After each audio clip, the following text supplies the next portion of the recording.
Hi friends, welcome back. France is preparing for war against Russia. Is World War III near? चलो देखते हैं। Video शुरू करते हैं। वीडियो शुरू करने से पहले अगर आप चैनल पर नए हो और आपने अभी तक सब्सक्राइब नहीं किया तो जल्दी से पहले सब्सक्राइब के बटन और बेल आइकन को क्लिक कर लो ताकि आपको हमारे सारे न्यू वीडियोस के नोटिफिकेशन मिल जाएं जैसे हम अपलोड करें। अगर आपको वीडियो पसंद आता है प्लीज़ लाइक एंड शेयर। चलिए शुरू करते हैं। इसमें सिर्फ फ्रांस नहीं है, जैसे जैसे आप रशिया से वेस्ट की तरफ जाते हैं सारी कंट्रीज कोशिश कर रही हैं। पोलैंड प्रिपेयर हो रहा है, जर्मनी प्रिपेयर हो रहा है, फ्रांस प्रिपेयर हो रहा है, यूके प्रिपेयर हो रहा है। तो सभी कंट्रीज प्रिपेयर हो रही हैं फॉर वॉर विद रशिया, क्योंकि उनको ये लग रहा है कि अगर यूक्रेन हारा तो रशिया वहाँ रुकेगा नहीं, आगे आगे चलता चला जाएगा। बाप रे, चलो शुरू करते हैं। फ्रांस देश एक बड़े जंग की तैयारी कर रहा है। क्या ये जंग वर्ल्ड वॉर 3 में तब्दील हो सकती है? सब रेडी हो रहे हैं। कायर मत बनो, हम इतिहास के एक ऐसे मोड़ पर आ गए हैं जहां पर अगर हमें शांति चाहिए तो हमें जंग के लिए तैयार होना ही होगा। 15 मार्च 2024 को फ्रांस के प्रेसिडेंट इमैनुअल मैक्रोन ने एक स्पीच दी जिसमें उन्होंने यूक्रेन के सभी एलाइज को ये चेतावनी दी कि रशिया यूक्रेन को हराने के बाद भी शांत नहीं जब इन्होंने बोला और इसीलिए यूक्रेन के बाद अब बाकी के ईयू नेशंस को भी जंग के लिए तैयार रहना होगा। और अगर आप देखोगे तो वाकई में ऐसा लग रहा है कि फ्रांस एक जंग के लिए तैयार हो रहा है। इनफैक्ट हाल ही में फ्रांस ने अपना मिलिट्री बजट भी सबने बढ़ा दिया, जर्मनी ने बढ़ा दिया, एवरीबॉडी। बार बार फ्रांस रशिया को मिर्ची लगाने के लिए धमकियां भी दे रहा है कि हम अपने ट्रूप्स को यूक्रेन में डिप्लॉय कर देंगे। अब एक तरफ जहां पर फ्रांस रशिया के खिलाफ काफी एग्रेसिव हो रहा है, वहीं पर दूसरी तरफ रशिया भी चुप बैठने वालों में से थोड़ी ना है। रशिया ने सारे यूरोपियन नेशंस को एक ओपन थ्रेट दे दिया है कि अगर फ्रेंच ट्रूप्स ने यूक्रेन में कदम भी रखा तो फ्रांस में वापस सिर्फ लाशें ही पहुंचेंगी। उन्होंने फ्रांस को चिढ़ाते हुए यह भी कहा कि फ्रेंच ट्रूप्स का भी वही हाल होगा जो नेपोलियन आर्मी का हुआ था। सो मामला काइंड ऑफ काफी सीरियस तो लग रहा है। सो क्या इसका मतलब एक जंग होने वाली है? नेपोलियन ने तो खाट खड़ी कर दी थी। वर्ल्ड वॉर 3 ट्रिगर हो सकता है इसकी वजह से, क्योंकि अगर फ्रांस जंग में कूदा तो नेटो मेंबर होने के नाते 30 और देश इस वॉर में कूद पड़ेंगे और ऐसा होते ही वर्ल्ड वॉर 3 स्टार्ट हो जाएगा। एक बड़े कंट्री का ऑलरेडी एग्जिस्टिंग वॉर में कूदना अक्सर एक बड़ा वॉर ट्रिगर करता है। और अगर इंडिया के पर्सपेक्टिव से हम इस सिचुएशन को देखें तो इंडिया के लिए ये एक बहुत ही दुविधा वाली बात हो जाएगी, बिकॉज दोनों भी कंट्रीज इंडिया के स्ट्रॉन्ग एलाइज हैं। ऑल्सो जरा वेट, ये रशिया यूक्रेन वॉर तो कई सालों से चलते आ रहा है ना, तो अब जाके फ्रांस क्यों रशिया को टारगेट कर रहा है? जबकि फ्रांस और रशिया तो अब तक एक दूसरे के एलाइज यानी कि अच्छे खासे दोस्त थे। मतलब कैन यू बिलीव दिस कि रशिया यूक्रेन वॉर जब पीक पर था तब मैक्रोन ने ये स्टेटमेंट पास किया था कि अगर रशिया यूक्रेन पर न्यूक्लियर बॉम्ब भी गिरा दे तब भी फ्रांस रशिया पर हमला नहीं करेगा। French President Emmanuel Macron has just said that his country will not strike Russia even if Moscow uses tactical nuclear weapons against Ukraine.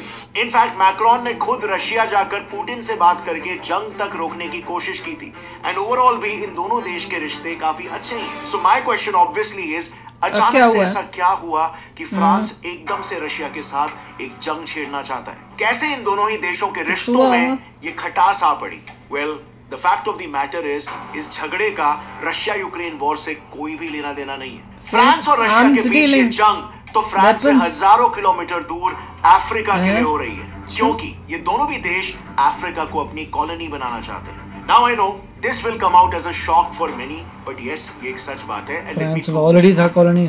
सो आज 2024 में हम सब ने यही सीखा है कि कोई भी देश किसी दूसरी देश की गुलामी नहीं कर रहा है। जैसे इंडिया 1947 में आजाद हुआ था, वैसे ही आज लगभग हर कोई देश आजाद है। लेकिन what if I tell you, ये सिर्फ आधी ही सच्चाई है। ये पूरा अफ्रीकन कॉन्टिनेंट देख रहे हो, इनमें से ये सारे 14 देश आज भी एक दूसरे देश फ्रांस के कॉलोनीज है। यस, फ्रांस आज भी इन्हें कंट्रोल कर रहा है। अब आप कहोगे ये कैसे पॉसिबल है? वेल, ये समझने के लिए ना हमें आज से 64 इयर्स पहले 1960s के दौर में जाना होगा। वो दौर जब इन सारे 14 देशों को फ्रांस से आजादी तो मिली, लेकिन सिर्फ नाम की आजादी। सो 1830 से 1960 तक यानी कि पूरे 130 सालों तक फ्रांस ने इन 14 कंट्रीज पर अपना कब्जा जमाया था। लेकिन फिर जब 1960s में फ्रांस ने फाइनली नेशंस को आजादी दी, तब बड़े ही स्मार्टली फ्रांस ने इन कंट्रीज से कई कंट्रोवर्शियल एग्रीमेंट साइन करवाए। बेसिकली फ्रांस इन नेशंस को आजादी देकर भी इन्हें स्ट्रेटेजिकली अपना पपेट बनाकर रखना चाहता था। और ये करने के लिए उन्होंने कई ऐसे एग्रीमेंट साइन करवाए जिससे लीगली इन नेशंस की इकोनॉमी, मिलिट्री, इनके रिसोर्सेज और यहाँ तक कि इनकी गवर्नमेंट फ्रांस के ही कंट्रोल में आ जाए। सो सबसे पहले समझते हैं कि फ्रांस कैसे इन अफ्रीकन नेशंस का पैसा कंट्रोल कर रहा है। लेकिन वो समझने से पहले 1 मिनट में आपको एक ऐसी काम की चीज के बारे में बताना चाहता हूं जिससे आप डायरेक्टली अपने इंडस्ट्री के टॉप प्रोफेशनल्स के साथ कनेक्शंस बना सकते हो, नेटवर्किंग कर सकते हो नेक्स्ट लेवल। देखो फिलहाल तो जॉब सर्चिंग इनकी कॉलोनी में रशिया घुसने की कोशिश कर रहा है। कई सारे जेनेरिक प्रोफाइल्स के बीच इसलिए दोनों की लड़ाइयां हो रही हैं। होना इज वेरी हार्ड। प्लस यहाँ पर काफी सारे स्पैम जॉब्स होते हैं जहाँ पर अप्लाई करके आपका सिर्फ टाइम वेस्ट ही। रशिया की घुसने की कोशिश कर रहा है। रशिया का वैगनर ग्रुप है, वो उसको भेजा हुआ है अफ्रीका में कब्जा करने के लिए जगहों को। रेवोल्यूशनाइज कर दिया है with their new AI power. Africa को आजाद रखने के लिए आजाद होना चाहिए, दोनों उसको पे कब्जा करने चाहिए। आजाद तो है, टेक्निकली तो आजाद है, अपनी इंडिपेंडेंट कंट्रीज हैं, इन्फ्लुएंस बहुत ज्यादा था। 10x बढ़ जाएगी तो अब रशिया अपने वैगनर को भेज के कर सकते हो रिक्रूटर्स के साथ और इंक्रीज कर अपना इन्फ्लुएंस, कनेक्शंस बनाकर नेटवर्किंग कर सकते हो। दूसरी बात, इनके अमेजिंग कूडोस फीचर के थ्रू आप एक दूसरे को अप्रिशिएट भी कर सकते हो। नेक्स्ट लेवल पर 3000 प्लस एक्टिव जॉब लिस्टिंग्स है for tech and non tech related roles, so definitely consider checking it out, link is in the description.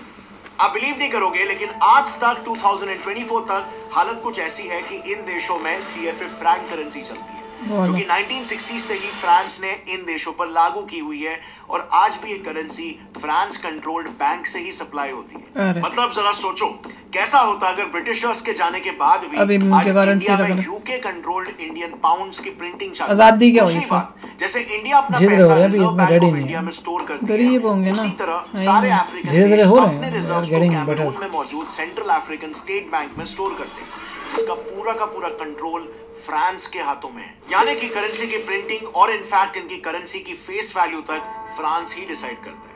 भाई इन देशों की हालत इतनी बुरी है कि मेल और गार्डियन द्वारा पब्लिश्ड इस रिपोर्ट के हिसाब से तो अगर इन्हें अपने रिजर्व से अपने खुद के पैसे भी लेने होते हैं ना, तो फ्रांस उन्हें ये पैसे लोन पर देता है, जिसको रिपे करने के चक्कर में उनके देश का मान लो 85% तक पैसा सीधे फ्रांस को एज लोन रीपेमेंट चला जाता है। और ये सभी बातें ट्रस्ट में आज शायद ही किसी को पता होगा। इनफैक्ट आई वुड से ये यूरोप का एक one of the best kept secret है और इस पर हमने कुछ महीनों पहले ही एक डिटेल्ड वीडियो ऑलरेडी बना के रखा हुआ है, जिसे आप ऊपर आई बटन पर बाद में जाकर क्लिक करके देख सकते हो।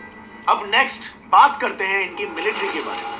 इन 14 देशों में आर्मीज तो है, लेकिन सबके टॉप मिलिट्री जनरल्स पर डायरेक्ट और indirect control central African Republic के जीन बेडेल बोकासा, जिसको फ्रांस ने पहले मिलिट्री जनरल बनाया और फिर डायरेक्ट प्रेसिडेंट बना दिया, क्योंकि वो पहना ही उसने कैसा कपड़े हैं देशों में से हर एक जैसे वहाँ यूके वाले पहनते थे राज्य, हमेशा के लिए यहाँ पर डिप्लॉयड रहते हैं और उनके बाकायदा 21 बेसेस तक इन अफ्रीकन कंट्रीज में है, जहां से वो इन देशों को पूरा अपने कंट्रोल में रखते हैं। And next, talking about exploiting African resources, so इन देशों में आप देखोगे तो कोल, गोल्ड, यूरेनियम, डायमंड जैसे कई सारे रेयर अर्थ मिनरल्स के माइंस हैं which can fetch hefty money. So इसी को करने के लिए ये सारे फ्रेंच ट्रूप मोस्टली इन माइंस के अराउंड डिप्लॉयड होते हैं ताकि वो इन्हें गार्ड कर सके। और इन्हीं माइंस के आसपास ही तो फ्रेंच कंपनीज भी बसी होती है जो कि इन मिनरल्स को प्रोसेस करती है और डायरेक्टली फिनिश गुड फ्रांस भेज देती है, जहां से फ्रांस इन्हें दुनिया भर में एक्सपोर्ट करके प्रॉफिट अपने देश में कमाता है। जैसे फॉर एग्जांपल ये कुछ मेगा जायंट कंपनीज हैं जो ये कामों के लिए ये डैन वन को मेरे को वो लगा था अपना दही वाला। वैसे तो फ्रांस ने कॉलोनाइजेशन पॉलिसी पर रोक लगा के रखी है, लेकिन आज भी फ्रांस अफ्रीकन कंट्रीज पर कॉलोनियल टैक्स लगाकर 500 बिलियन लोगों वही लग रहा है। 500 बिलियन डॉलर, ये लिटरली श्रीलंका जैसे कंट्री के जीडीपी से 6 गुना ज्यादा है। और ये सब कुछ सिर्फ इस नाम पर कि फ्रांस अफ्रीका को सिक्योरिटी प्रोवाइड करता है। अब ये चीज काइंड ऑफ कुछ ऐसी ही हुई जब ब्रिटिशर्स हमारे इंडियन किंगडम से सब्सिडियरी अलायंस साइन करते थे और उस राजा को गुलाम बना के उसके कोर्ट में अपने ऑफिसर और अपने आर्मी को डिप्लॉय करके उससे ही पैसे लूटा करते थे। हर साल फ्रांस सिर्फ CFA फ्रैंक एक्सचेंज रेट की वजह से 86,000 करोड़ रुपीस का प्रॉफिट कमाता है। इसके अलावा फ्रांस की इलेक्ट्रिसिटी भी 70% डिपेंडेंट है अफ्रीका से आने वाले यूरेनियम पे। France majorly nuclear powered electricity generate करता है जो अफ्रीका से आने वाले यूरेनियम पर ही चलती है। तो भैया अब पता चला खेला क्या है। खेला ये है कि दोनों को अफ्रीका में अपना कब्जा करना है, क्योंकि वहां पे वो मिनरल्स हैं और वो मिनरल्स को लेके अपने में इस्तेमाल करने के लिए वो है। होता है, मतलब पर फ्रांस पहले से बैठा हुआ कॉलोनीज थी उसकी, तो ठीक है, फ्रांस का पहले से ही है। अब ये रशिया बीच में आ रहा है तो वो पंगे क्रिएट कर रहा है बीच में आकर। तो प्रॉब्लम तो ये है, रशिया तो कहाँ रशिया बैठा है। रशिया अगर हर एक से लड़ाई झगड़ा करते रहेगा तो आई डोंट नो कहाँ तक। वही तो हुआ ना, देखो अच्छी भली दोस्ती थी।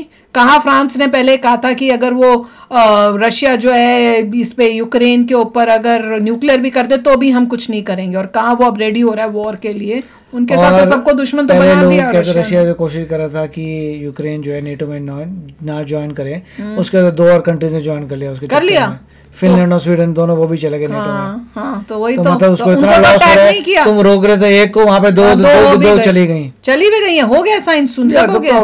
तो बताओ अब उनको क्यों नहीं अटैक किया? और उनके साथ ही फिनलैंड का पूरा बॉर्डर, फिनलैंड भी नेटो में गया। चलो अच्छा है, फिर तो क्या करें, जो सभी घबरा रहे होंगे। एक समय से पूरा न्यूट्रल हुआ करता था फिनलैंड की, ठीक है न्यूट्रल है, रशिया से कोई प्रॉब्लम नहीं है। फिनलैंड भी गया नेटो में, वहां से स्वीडन भी गया, नॉर्वे तो था ही। तो ये देखिए कि सब के सब जो है नेटो में चले गए, एक को करने के लिए 2 वहां से उसके हाथ से निकल गए। वही तो उन्होंने देख लिया कि क्या हाल हो रहा है, तो उनको यूक्रेन पहले पार्ट था रशिया का, दैट्स फाइन, यूएसएसआर का।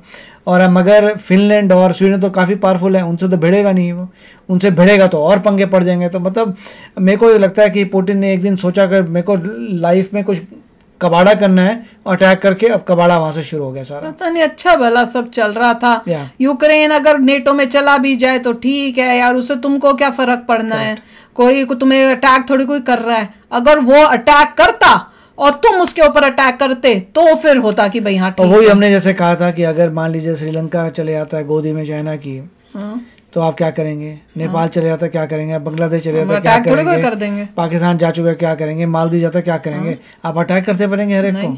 तो वही तो है, ऐसा नहीं होता। तो वैसे ही रशिया को थोड़ा सोचना चाहिए था, उसने इतना बखेड़ा कर दिया हर जगह के। उसकी वजह से देख लो सब लोग अपना आर्मियाँ अपनी मिलिट्री कर रहे हैं, वर्ल्ड वॉर की तैयारियां हो रही हैं जी। तो एनीवे आप भी शेयर करना अपने थॉट्स, चलते हैं मिलेंगे नेक्स्ट वीडियो में बहुत ही जल्द। Till then take care and bye bye. तो अगर आप मेरे इस चैनल पे नए हो तो जल्दी से सब्सक्राइब के बटन को हिट करो और बेल आइकन को क्लिक करो, ताकि आपको मेरा जब नया वीडियो मैं लगाऊं आपको उसके बारे में जल्दी से पता चल जाए।